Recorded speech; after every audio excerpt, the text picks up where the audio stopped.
Alright, so today we're going to be looking at a video titled Bobby Lee Exposes Joe Rogan Over Joke-Stealing Controversy from the channel PODCAST CRINGE. Now, this already has almost 600,000 views because obviously everybody is interested in Joe Rogan stealing jokes. But that's not necessarily what it's about. It's more or less about Carlos Mencia. And this is Bobby Lee and Andrew Santino on Shannon Sharpe's podcast. Let's see what we got. Is it true that Joe Rogan called you and told you Carlos Mencia stole your joke? Oh, wild.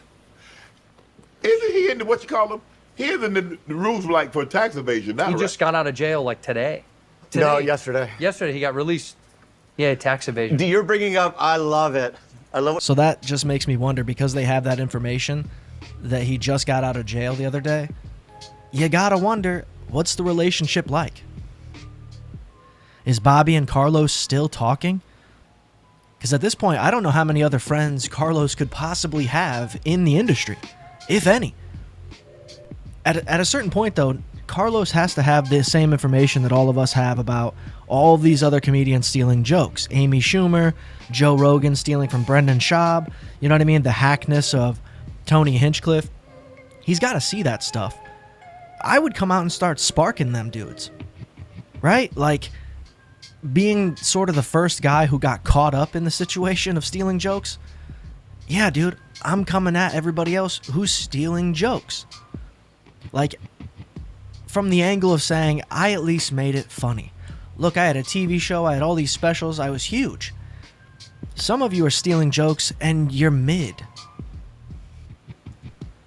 I love what you're doing. But I've heard that. Yeah, I love it. I love it. I love it. Go ahead. I love it, and I'm going to go with it, Shannon. Right? So Joe and Carlos don't like each other. Oh my God. No. They hate each other. The thing that I will continue to say is Joe Rogan defeated Carlos Mencia on stage and then has never brought it up in his act. Never written a joke about the fact that he destroyed a comedian's career.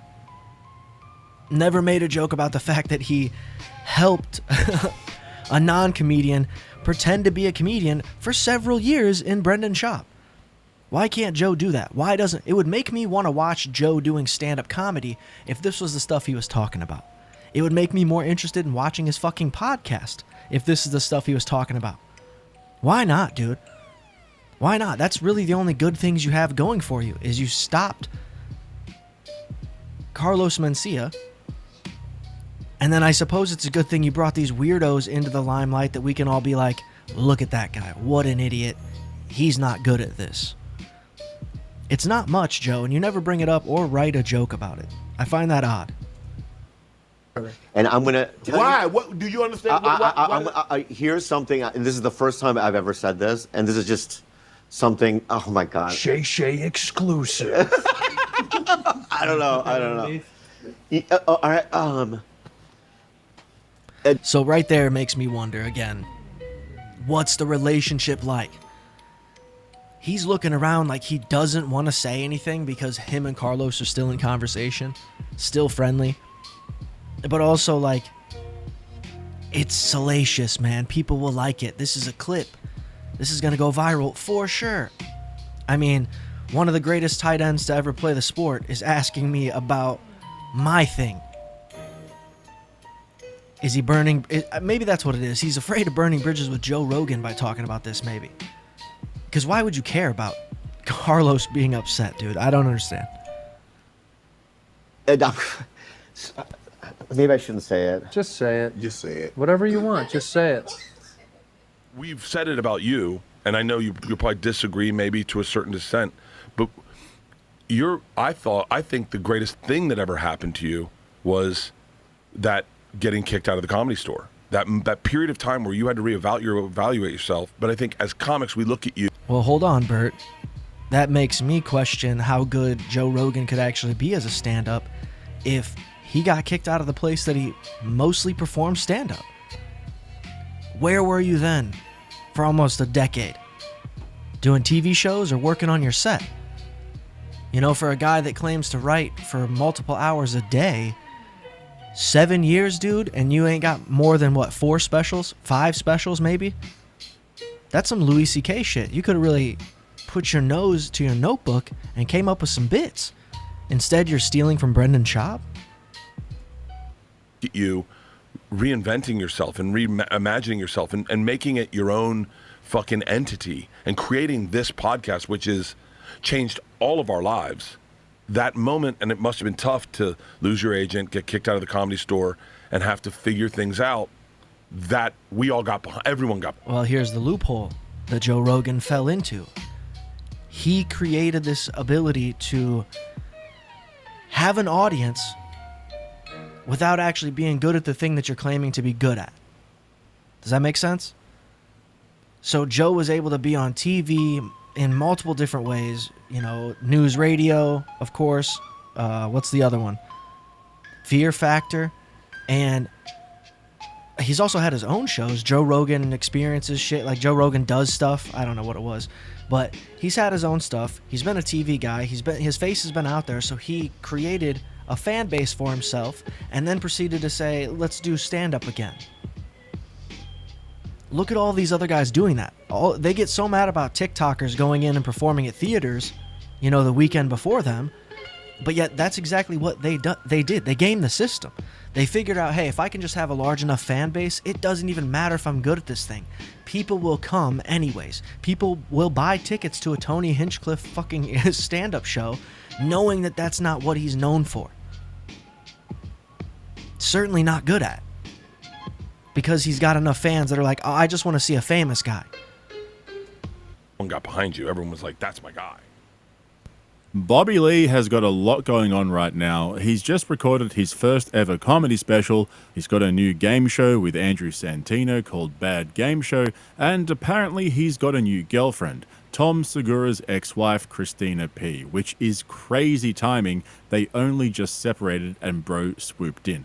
But he also just appeared on Club Shay Shay with Santino. Okay, hold on. Some of the things this guy says, you gotta wonder, is that true? Is that verified? Is Bobby actually dating Christina P.? Because that would be incredible. That would be awesome. I would actually start rooting for that. I mean, anybody's better than fucking Kalila, dude. Anybody. And especially somebody like Christina who could possibly defend Bobby against her instead of some young, dumbass 25-year-old, you know what I'm saying? Like, that only knows Bobby for bad friends. Like, that would be embarrassing. But that, I mean, Bobby going into a relationship with somebody who's got 2 kids as well, I mean, that's crazy. Somebody needs to verify that for me. Santino. Shannon has somehow built one of the biggest interview platforms in the world. Cat Williams went on there and torched the entire industry. Bert Kreischer, Andrew Schultz, Mark Normand, Matt Rife, Gabrielle Iglesias, Donnell Rawlings, Ralph Barbosa. The list keeps growing, and now Bobby and Santino have entered the building. The thing that caught my eye, though, was the whole discussion about... Well, you know they had to. Eventually they had to. They had to respect that Shannon grew his podcast. He has an audience. And Shannon had to respect that they are veterans. They've been around in this game for a while. Gotta have them on. But people think that these podcasters like Shannon Sharpe are going into this shit blind. That's not true. They already have a place to film. They have professional cameras. They have people on the cameras. They have producers, people that are just like an assistant. You know what I mean? People that are writing up the questions. There's a good chance that Shannon Sharpe barely knew anything about these two. Here's the thing, though. I believe that he is the type to do his own research. You know what I mean? Watch a few episodes. Maybe check out their stand-up. That's good podcasting. Okay? You got to do that. Especially if you're trying to cross over into, like, comedians and then, like, streamers and shit like that. I believe Cam Patterson was one of the early ones that I actually watched the whole thing outside of Cat Williams. But it's like...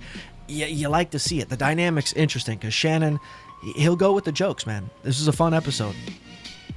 About the Joe Rogan Carlos Mencia joke stealing situation. And for anyone who isn't familiar with what happened, basically Rogan called out Mencia for stealing jokes, lost his agent, got kicked out of the Comedy Store, and then reinvented himself, started a podcast, and the rest is history.